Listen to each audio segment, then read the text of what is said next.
I got so much motherfucking design on right now. Assalamualaikum warahmatullahi wabarakatuh dan shalom. Halo semuanya, perkenalkan saya Marcella Malisa Somoninggi dengan NIM G701211126. Nah, pada kesempatan kali ini saya akan menjelaskan beberapa materi untuk memenuhi tugas ujian dari mata kuliah kimia medisinal. Nah, adapun topik yang akan saya bahas nantinya yaitu ada sifat fisikokimia obat, lalu ada proses farmasetik, proses farmakokinetik yang mencakup ATME, yaitu absorpsi, distribusi, metabolisme, dan ekskresi, dan yang terakhir itu proses farmakodinamik hingga obat bisa berefek bagi tubuh. Nah, sebelum saya menjelaskan sifat fisikokimia obat yang saya pilih di sini yaitu obat diazepam. Nah, terlebih dahulu kita harus mengetahui apa sih obat diazepam ini. Jadi, obat diazepam adalah benzodiazepam kerja panjang yang memberikan efek ansiolitik, sedatif, antikonvulsan, pelemas otot, dan amnestik. Obat ini yang mengikat reseptor benzodiazepin stereospesifik pada neuron possinaptik gamma aminobutyric acid atau biasa disebut dengan GABA di berbagai daerah pada sistem saraf pusat, yaitu seperti pada otak dan sumsum tulang belakang, sehingga dia meningkatkan efek penghambatan GABA yang terlibat dalam induksi tidur, kontrol hipnosis, memori, kecemasan, epilepsi, dan rangsangan saraf. Nah, obat ini biasanya kita bisa temukan dalam bentuk injeksi, tablet, suspensi, emulsi, dan berbagai bentuk sediaan lainnya. Nah, adapun dosis obat pada pasien yang insomnia yang berhubungan dengan kecemasan itu dewasanya 5-15 mg sebelum tidur, sedangkan pada lansia itu dikurangi hingga setengah dosisnya. Nah, untuk pada pasien yang kejang otot itu secara oral pada dewasa itu 2-15 mg setiap hari dalam dosis yang terbagi, sedangkan anak itu 2-40 mg setiap hari dalam dosis yang terbagi, dan lansia itu dikurangi hingga setengah dosisnya. Untuk pada pasien khusus atau pasien yang lemah itu awalnya itu 2-2,5 mg pada 1-2 kali sehari, lalu ditingkatkan secara bertahap sesuai dengan kebutuhan dan ditoleransi. Nah, setiap obat tentunya bisa menimbulkan efek samping. Nah, efek samping dari obat diazepam ini sendiri yaitu bisa menyebabkan penglihatan kabur, diplopia, gangguan gastrointestinal seperti sembelit, mual, terus ada kelelahan, ataksia, lalu ada sakit kepala, tremor, vertigo, gangguan kejiwaan juga seperti kebingungan, depresi, dan bicara cadel, lalu ada gangguan ginjal dan saluran kemih, dan yang terakhir itu gangguan pembuluh darah seperti hipotensi. Nah, untuk interaksi dari obat diazepam ini sendiri yaitu efek potensial dengan agen yang bekerja sentral lainnya, misalnya antipsikotik, ansiolitik, antikonvulsan, antihistamin, anestesi barbiturat, serta meningkatkan efek sedatif dengan obat lain seperti lofesidin, nabilon, dan disulfiram. Lalu untuk kontraindikasi dari obat ini yaitu infusiensi pernapasan berat akut atau kronis, depresi pernapasan, miastenia gravis, sleep apnea, insufisiensi hati berat, glaukoma, sudut sempit akut, keadaan fobia atau obsesif, psikosis kronis, hiperkinesis, dan porfiria akut. Nah, yang langsung saja ke sifat fisika kimia dari obat diazepam. Nah, nama kimianya ini yaitu 1,4-benzodiazepin atau diazepam. Untuk rumus molekulnya itu C16H13 CIN2O dan berat molekulnya itu 284,74. Nah, untuk sifatnya atau pemberiannya itu dia serbuk hablur putih sampai kuning, praktis tidak berbau, rasa agak pahit, dengan kelarutan itu praktis tidak larut dalam air, larut dalam etanol, mudah larut dalam kloroform. Nah, untuk titik lelenya itu 131,5 hingga 134,5 derajat Celcius dengan pH 7 atau netral, karena aditif seperti asam benzoat atau benzoat itu dalam bentuk injeksi. Untuk penyimpanannya itu sendiri dalam wadah tertutup rapat, tidak tembus cahaya, di mana umur simpan dari diazepam ini 5 tahun untuk tablet oral dan 3 tahun untuk larutan intravena atau intramuskular. Nah, diazepam ini harus disimpan pada suhu kamar yaitu 15-30 derajat Celcius. Untuk penyerapannya itu tergantung pada beberapa faktor seperti suhu, konsentrasi, laju aliran, dan panjang tabung. Dan obat diazepam ini tidak boleh diberikan jika endapan telah terbentuk dan tidak larut.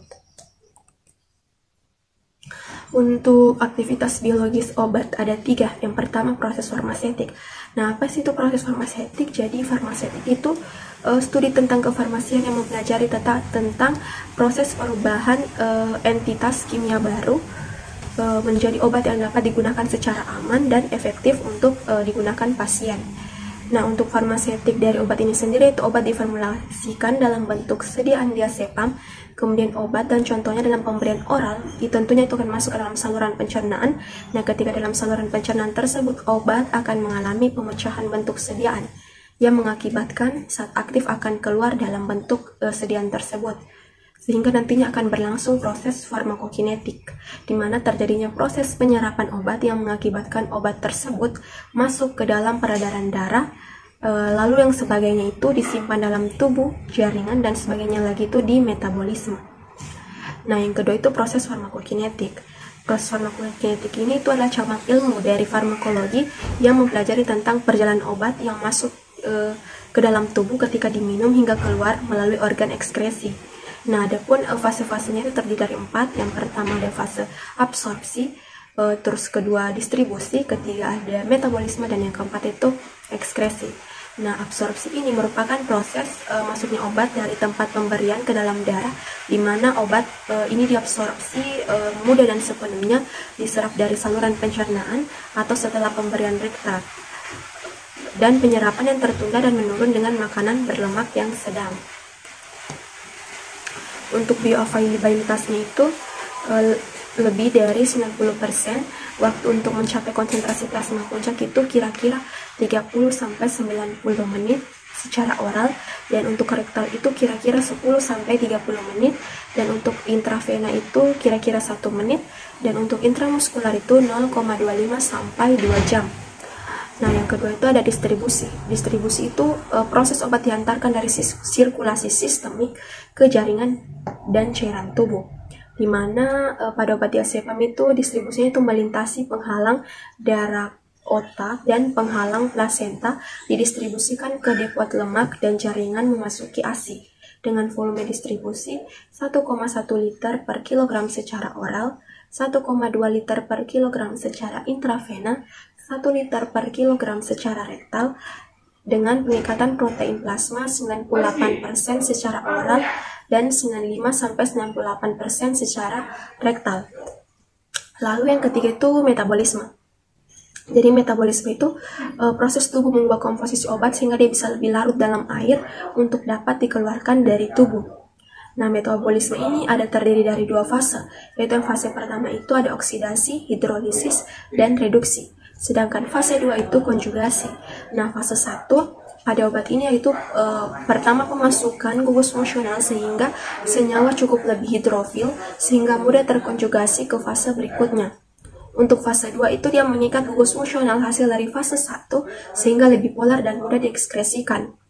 Nah, diazepam ini dimetabolisme oleh bantuan enzim hepatik atau CYP450 sehingga menghasilkan metabolit aktif atau menghasilkan 2 senyawa yaitu N-desmetilazepam dan temazepam, di mana